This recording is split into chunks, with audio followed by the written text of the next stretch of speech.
پاکستان کے اندر ایک موذی حرکت شروع ہے، پہلے دبی دبی تھی، اب کھل کے سامنے آ گئی ہے، اور وہ ہے فرقہ واریت کا ماحول بنانا۔ دو لشکر، دو فریق، دو سپاہ میدان میں موجود ہیں۔ ایک ناصبیت ہے، ناصبیت کے سرغنے نے جناب سیدہ کی شان میں گستاخی کی ہے، اور اس گستاخی کا رد عمل شدید آیا ہے سب کی طرف سے، شیعہ کی طرف سے بھی، اور شیعہ سے کہیں زیادہ اہل سنت کی جانب سے آیا ہے، اور آنا چاہیے تھا۔ یہ ایک بہت اچھی علامت ظاہر ہوئی ہے اس مرتبہ، اس سے پہلے نہیں دیکھی گئی تھی۔ پہلے اہل بیت کی شان میں بھی توہین ہوتی تھی، شیعہ کی تکفیر ہوتی تھی، اور بہت کچھ ناروا کام ہوتے تھے، لیکن کبھی بھی شیعہ کے علاوہ دیگر مکاتیب نے سامنے آ کر اس کی حوصلہ شکنی نہیں کی تھی۔ پہلی دفعہ ہے کہ اہل سنت علماء، اہل سنت شخصیات، اہل سنت اکابرین نے کھل کر سامنے آ کر اور علنی طور پر اس کی مذمت کی ہے۔ قومی اسمبلی میں بھی اس ناسبی سرغنہ کے خلاف قرارداد مذمت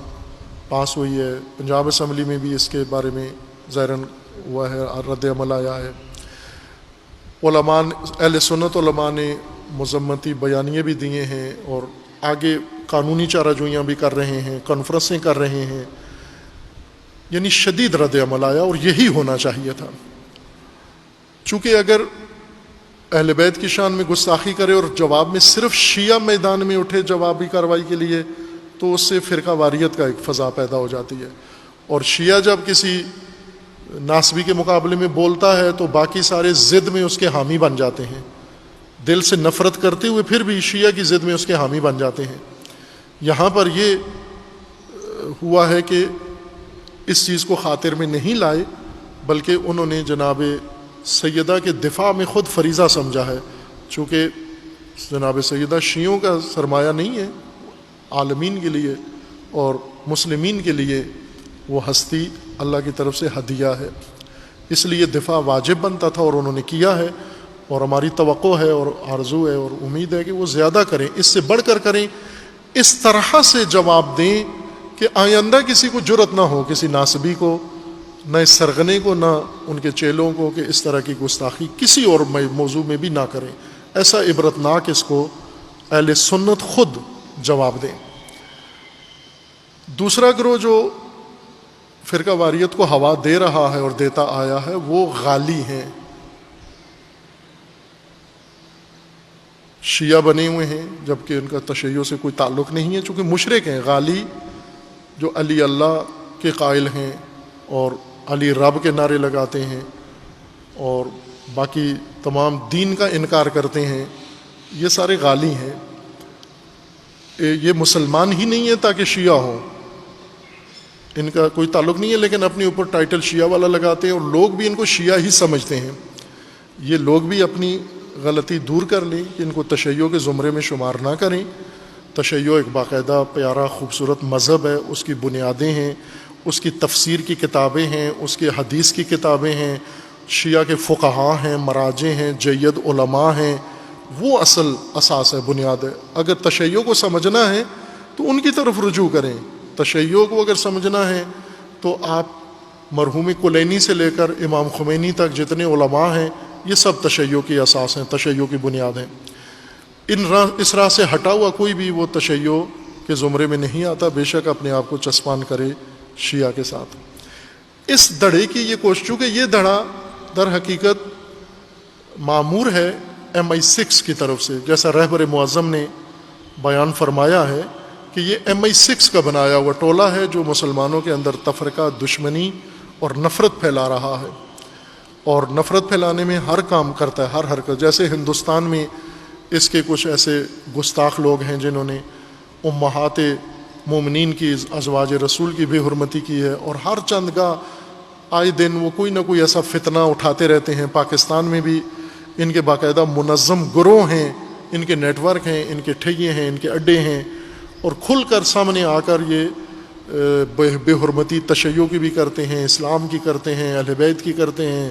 رسول اللہ کی کرتے ہیں، صحابہ کی کرتے ہیں، سب کی کھل کے بے حرمتی کرتے ہیں۔ یہ بھی فرقہ پرست اور فرقہ باز عناصر ہیں، اور ان کے طرف بھی توجہ کی ضرورت ہے۔ لیکن اگر اہل سنت ان کا جواب دیں گے تو ان کے بھی لوگوں کی ہمدردیاں، شیعوں کی ہمدردیاں ان کے ساتھ ہو جائیں گی۔ فرقہ وارانہ ماحول ایسے ہوتا ہے۔ جس طرح ناصبی اس خناس اور ناصبی سرغنے کو اہل سنت جواب دے رہے ہیں اور خوبصورت جواب دے رہے ہیں، اسی طرح ان غالی طبقے کو شیعہ علماء اور شیعہ زعماء کی ذمہ داری ہے کہ وہ ان کو سنبھالیں اور ان کو جواب دیں، تاکہ یہ مذموم شیطانی مقاصد میں کامیاب نہ ہو۔ میں تحسین کروں گا علماء اہل سنت کو، جتنے علماء اہل سنت نے اس موقع پر ناصبیت کے خلاف آواز اٹھائی ہے، میں درود و سلام بھیجتا ہوں ان سنی علماء کو، جنہوں نے اس ناصبی کی، اس بے حرمتی کے مقابلے میں آ کر آواز اٹھائی ہے۔ تو شیعہ کو کیا کہوں، وہ شیعہ جنہوں نے غلو کے مقابلے میں کوئی آواز نہیں اٹھائی، جنہوں نے کسی بدتمیزی کے مقابلے میں، کسی بے حرمتی کے مقابلے میں کچھ بھی نہیں کیا ابھی تک، کس کی انتظار میں بیٹھے ہوئے ہیں؟ اہل سنت نے واقعاً وقت کے اوپر حق ادا کیا ہے اور وہ جواب دیا ہے جس کا خود ان ناصبیوں کو شدید احساس ہے، دباؤ ہے ان کے اوپر، اور انہیں توقع نہیں تھی کہ اہل سنت کے اندر اتنی غیرت جاگے گی اور وہ بی بی کے لیے اٹھ کھڑے ہوں گے۔ یہ ناصبی سمجھ رہے تھے کہ شاید اسی طرح جیسے کل فاطمہ تنہا تھی اور کوئی بھی نہیں اٹھا، آج بھی ایسا ہی ہوگا، آج بھی بی بی فاطمہ پر کوئی حملہ کر دیا جائے تو کوئی بھی نہیں اٹھے گا بی بی فاطمہ کے لیے، نہ، آج ہر سنی اٹھ کے جان دینے کے لیے تیار ہے۔ ایسے اہل سنت ہیں جن کے کلپ موجود ہیں، نیٹ کے اوپر موجود ہے، آپ سنیں، وہ کہتے ہیں ہم بی بی کے لیے جان دینے کے لیے تیار ہیں، ہم فاطمہ زہرا کے لیے جان دینے کے لیے تیار ہیں۔ اگر وہ غیرت دکھا رہے ہیں، وہ اپنا فریضہ ادا کر رہے ہیں، تو غلو کو لگام دینے کے لیے اور ان غالیوں کو جواب دینے کے لیے علماء شیعہ کا فریضہ بنتا ہے کہ وہ آئیں اور اٹھ کر ان کو جواب دیں۔ ان کا تماشا دیکھ رہے ہیں، خاموشی سے نظارہ گر ہیں، اور کل کو پھر یہ اور بن جائیں گے، مظلوم بن جائیں گے۔ یہ آج کچھ بھی نہیں کر رہے۔ جس طرح کوفہ میں امام حسین علیہ السلام اٹھے، کوفی دیکھتے رہ گئے، نظارہ کرتے رہے، بعد میں تائبین بن کے توبہ کر کے مر بھی گئے، کیا فائدہ ہوا؟ جب وقت پہ